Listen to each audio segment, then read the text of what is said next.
गोमंतकाचा विचार करता गोमंतकामध्ये जसे मोठमोठे बाबा होळकरांसारखे कवी साहित्यिक होऊन गेले, त्याचप्रमाणे आत्ताची पिढी सुद्धा ह्याच आमच्या पूर्वजांचा वारसा सक्षमपणे पुढे नेताना दिसते. आणि त्याचं प्रत्येक किंबहुना त्याचंच एक उदाहरण म्हणजे अलिशा गडेकर नाईक. आज तिच्या आईच्या गर्भात ह्या पुस्तक प्रकाशन सोहळ्यासाठी इथे आपण सर्वजण जमलेलो आहोत. आणि म्हणूनच गोमंतक साहित्य सेवक मंडळ पणजी आयोजित कवयित्री अलिशा गडेकर नाईक यांच्या हृदयस्पर्शी काव्य संग्रहाच्या म्हणजेच आईच्या गर्भात या पुस्तक प्रकाशन सोहळ्यासाठी उपस्थित सर्व मान्यवरांचं, तिच्या मायेपोटी तिला आशीर्वाद देण्यासाठी इथे आलेल्या तुम्हा सर्वांचं, पेडण्यातील माझे ज्येष्ठ कनिष्ठ लेखक असतील या सर्वांचं मी सहर्ष स्वागत करतो. पहिला पुस्तक प्रकाशन सोहळा आहे ज्याचं नाव मी दिलं आहे आईच्या गर्भात. सुरुवातीला ज्यावेळी मी कविता लिहायचे त्यावेळी आईला मी सांगितलं होतं की मम्मा, मी तुझ्या नावानेच माझ्या पहिल्या कवितेला, पहिल्या पुस्तकाला मी नाव दिली आईवरूनच. आणि लिहिता लिहिता आईच्या गर्भात ही कविता मला सुचली. आणि त्यावरूनच ज्या प्रकारे आईच्या गर्भात तिने मला 9 महिने सांभाळले, लहानाचं मोठं केलं, संस्काराची शिदोरी मला दिली, ज्या प्रकारे माझ्या वडिलांनी मला लहानाचं मोठं केलं, प्रत्येक क्षेत्रात काहीच कमी करू दिलं नाही. स्वतः उन्हात तान्हात राब राबून कष्ट करून गवंडी काम करून आम्हा 4ही मुलांना लहानाचं मोठं केलं. त्यांनी आमच्यासाठी भरपूर केलंय. आणि आज ती वेळ आली आहे आम्ही सुद्धा त्यांच्यासाठी काहीतरी करावं. आम्ही 4ही मुली, पण मुली म्हणजे त्यांनी आम्हाला मुलांसारखं वागवलं, मुलांसारखं प्रेम दिलं. शिक्षण, साहित्यिक कार्यक्रम याच्यामध्ये मला पाठिंबा दिला त्यांनी, कधीच काहीच कमी करू दिलं नाही. जे घरकाम किंवा भांडी धुणे, कपडे धुणे याच्यातच नाही, तर हे काम तर मला कधी जमलंच नाही खरं सांगते. फक्त शिक्षण, काहीतरी कला क्षेत्रात करावं, साहित्यिक क्षेत्रात करावं, हेच त्यांनी मला शिकवलं. मोठ्यांचा सन्मान करावा, सर्वांशी आदराने वागावं, कोणी नाही म्हटलं तरी स्वतःला ठामपणे त्यावर मात करावी, अंधारातून प्रकाशाकडे कसं जावं हे त्यांनी मला शिकवलं. आणि आज त्यांच्यामुळेच मी कुठेतरी पोहोचू शकले. पण जसं म्हणतात ना की आयुष्यात प्रयत्न केले तर ते कमी पडत नाही. प्रयत्न वाळूचे कण रगडिता तेलही गळे. कुठलेही जरी प्रयत्न आम्ही केलो तर ते वाया जात नाही. आणि हे माझ्या मला आई वडिलांनी शिकवलं. माहेर आणि सासर यांच्यात मला कधीच फरक जाणवला नाही. कारण ज्या प्रकारे आई वडिलांनी मला वाढवलं त्याच प्रकारे सासरी मला माझ्या 2 आई वडील मिळाले. इकडे माझ्या 2 सासू आणि 2 सासरे. ज्यांनी मला सुनापेक्षा आपल्या लेकीप्रमाणे वाढवलं.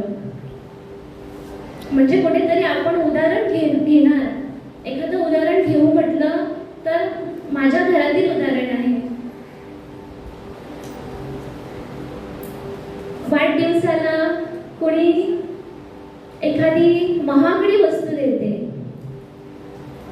एक प्रियकर प्रेयसीला महागडी वस्तू देतात किंवा शोपीससाठी. पण माझ्या नवऱ्यांनी मला कधी महागडी वस्तू न देता मला एक डायरी आणि पेन हे बक्षीस दिलेलं. माझ्यासाठी ते बक्षीसच आहे. त्यावर त्यांचं मत होतं की तू ज्या कविता लिहिते त्या कवितांचा कुठेतरी पुस्तकामध्ये त्याचा रूपांतर व्हावं. आणि आज ते स्वप्न खरं झाले आहे आणि मला खूप आनंद होत आहे. हा माझ्यासाठी अविस्मरणीय क्षण आहे. 60% बरोबर. तो आत्मविश्वास आणि ती प्रेरणा मला सरांकडूनच मिळाली. आमच्या लोकसाहित्यिका पूर्णिमा टीचर यांना मी म्हटलं होतं की टीचर मला प्रस्तावना लिहून द्या माझ्या पुस्तकासाठी. मग त्यांच्याकडे खरं तर अगोदरच 7-8 प्रस्तावना होत्या अगोदरच. पण तरी सुद्धा तिने म्हटलं की हो लिशा मी करून देते तुम्हाला. म्हणजे त्यांच्याकडे जरी वेळ नसला, व्यस्त जीवनात देखील त्यांनी मला लगेच होकार दिला आणि हे माझ्यासाठी खूप आहे. तर अनेक जण असू दे त्यांच्यावर सुद्धा म्हणजे त्यांच्या प्रतीचा आदर व्यक्त करणाऱ्या, त्यांच्या प्रतीची कृतज्ञता व्यक्त करणाऱ्या कविताही या काव्यसंग्रहामध्ये आहे. आपल्या आई वडिलांचं प्रेम तर याच्यामधून अभिव्यक्त झालेलंच आहे, तर त्याच्या माध्यमातूनही या कविता आपल्याला दिसतात. म्हणजे कवितेला एक विषय वर्ज नाही आहे. म्हणजे बऱ्याच वेळा काय असतं की आपल्या मनामध्ये काही घुसमट असते, ती घुसमट जेव्हा आपण व्यक्त करतो तेव्हा आपलं मन मोकळं होताना दिसतं. अशी ही घुसमट प्रत्येक जण व्यक्त करत असं, म्हणजे काही जण कदाचित बोलून व्यक्त करत असं, आपापसाला सांगून मित्रमैत्रिणीच्या माध्यमातून, नातेवाईकांच्या माध्यमातून, परंतु कलावंत जो असतो तो त्याला शब्दरूप देतो. आणि असंच शब्दरूप या कवितांच्या माध्यमातून आपल्याला आईच्या गर्भामधून दिसत आहे. कारण आईचा गर्भ हा सर्जकतेचं प्रतीक आहे, ती सृजनशीलता आहे आणि तशा तऱ्हेचं एक वेगळेपण या कविता संग्रहाला आहे.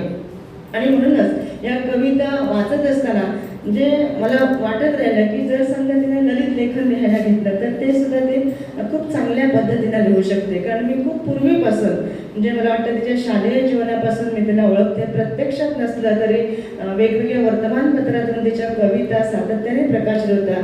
काही यूट्यूबवर ते गीतं स्वतः लिहिलेली अपलोड करायचे, त्याच्यामध्ये ती अभिनय करायची, छोट्या छोट्या चित्रपेटी त्याच्यामधील अभिनय, अशा वेगवेगळ्या माध्यमातून किंवा साहित्य संमेलनातून तिचं सादरीकरण जे आहे तेही बघितलेलं होतं. कारण तिच्याकडे मूळचा स्वभाव तिचा प्रसन्न असा आहे आणि तो प्रसन्नपणा तिच्या कवितेमधूनही अवतरलेला आहे. म्हणजे काही दुःख असतात की मग आपण आपल्यामध्ये सुद्धा ती निराशा व्यक्त करतो, आपल्या शब्दामधूनही ती निराशा पाचरत राहते. निराशा व्यक्त करणं आणि कायम स्वरूपी नैराश्यामध्ये जगणं याच्यामध्ये फरक आहे. त्या कवितेमध्ये त्यांनी सांगितलं की जीव मुठीत घेऊन जगू नका तर आयुष्याला मिठीत घ्या. म्हणजे या शब्दामधून आपल्या लक्षामध्ये येतं की आयुष्याला मिठीत घेणं म्हणजे काय की जगण्यामध्ये सगळ्या गोष्टी असतील परंतु त्या सगळ्या गोष्टीवर मात करून पुढे जाणं याच्यामध्ये खरं धैर्य असतं, याच्यामध्ये खरा आत्मविश्वास असतो. आणि तो आत्मविश्वास या कवितेमध्ये मला दिसला, तिच्या त्या बोलण्यामध्ये ते जाणवलेलं आहे. आईच्या गर्भात या पुस्तकाविषयी बोलताना अनेक जण बोलणार आहेत आणि अनेक जण या वेगवेगळ्या कवितावर भाष्य करतीलच. ते करत असताना 124 विविध अशा कविता या पुस्तकात संचित केलेल्या आहेत. आईच्या गर्भात जे आईचा गर्भ, आईच्या गर्भामध्ये असतं ते बाळ निरागस निर्मळ आणि ते बाळ निरागस असल्यानं आपण त्याला गोंडस म्हणतो. आणि मला वाटतं अलिशानं एखादं हे सगळं पुस्तक तुम्ही अनुभवल्यानंतर वाचल्यानंतर तुमच्या लक्षात येईल पूर्ण तिचा जीवन प्रवास, तिनं आतापर्यंतचा प्रवास या पुस्तकात दिसतंय. आणि सुंदर असं म्हणजे मलाही संधी मिळाली की या पुस्तकाचं मुखपृष्ठ तयार करण्याची. त्यामुळे आईच्या गर्भातलं हे पुस्तक तुमच्या समोर येताना आणि त्याचं, कारण कुठलेही पुस्तक पुस्तक कसं आहे यावरूनही अनेक वेळा म्हणजे साहित्य असतं त्याबरोबरच खेचतं ते मुखपृष्ठ. त्यामुळे मलाही म्हणजे अगोदरच ते पुस्तक वाचण्याची संधी मिळाली. छान अशी त्याला प्रस्तावना पौर्णिमाताईंना दिलेली आहे. या पुस्तकातल्या 124 कविता ह्या विविध सामाजिक दृष्टिकोनातून लिहिलेल्या आहेत. कुटुंबावरती आहेत, आईवरती आहे, वडिलांवरती आहे, बहिणीवरती आहे आणि एकंदर समाज जडणघडणीमध्ये सुद्धा तिच्या कविता आहेत. आणि या कवितेत पुढे जाताना जसं पौर्णिमाताईंना विचार केला की मला वाटतं काही कविता ज्यावेळी त्यांच्या आपण इथं बघितल्यानंतर वाचल्यानंतर लक्षात येतं की अलिशा तू चांगल्या बालकविता लिहू शकतेस. कारण हल्ली तर NEP ते पुस्तक आम्ही सगळेच जण होतो त्यामुळे कदाचित तुझा संग्रह अगोदर आमच्या थोडा हातात आला असता तर निश्चितच 5वी ते 8वी पर्यंत अशा अनेक कविता आम्ही शोधत होतो आणि त्याच्यातल्या कविता या पाठ्यपुस्तकात जाणाऱ्यापैकी एवढ्या प्रगल्भ आहेत. त्या आईच्या गर्भात ही जी कविता आहे तो शेवट वाचण्यासारखा आहे.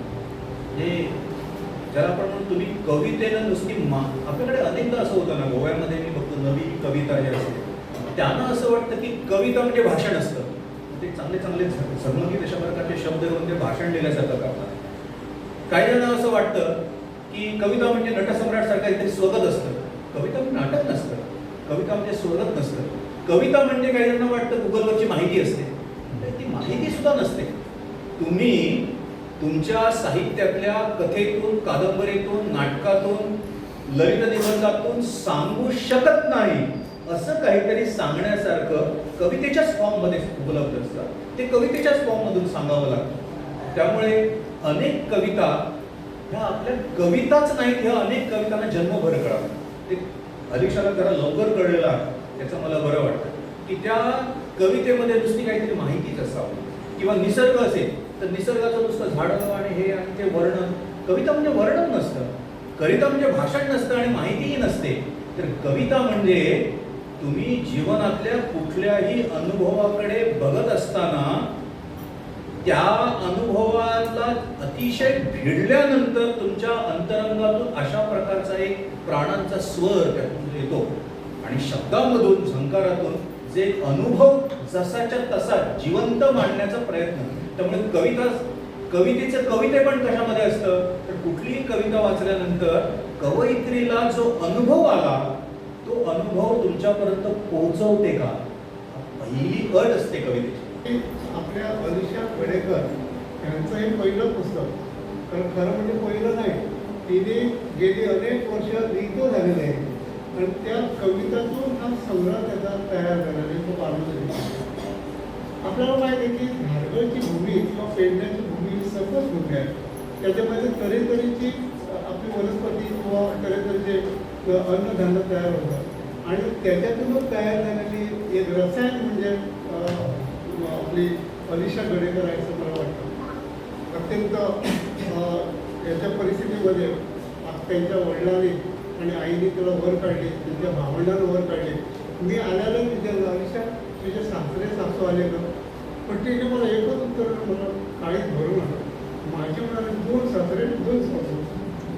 अशा सांगणाऱ्या ज्या असताना त्या गारगळच्याच कन्या असतात सुगंधी, आणि हे त्यांनी सांगितलं मला खूप बरं वाटलं. आणि तिने जे आपलं मनोबल व्यक्त केलं त्यावेळेला सगळ्यांच्या डोळ्यामध्ये असतो सरळाशा घेत झाले नाही.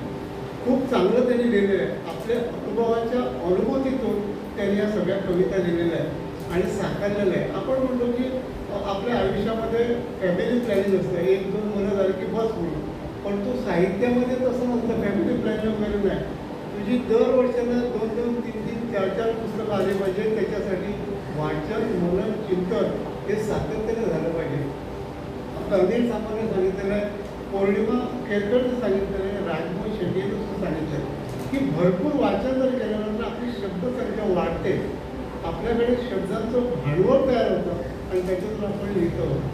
आपण इथं अनेक जण कवी लेखक आहेत इकडे बघतो आणि अलिशाचे पूर्ण कुटुंब आहे, सासरचे आहे, माहेरचे आहे.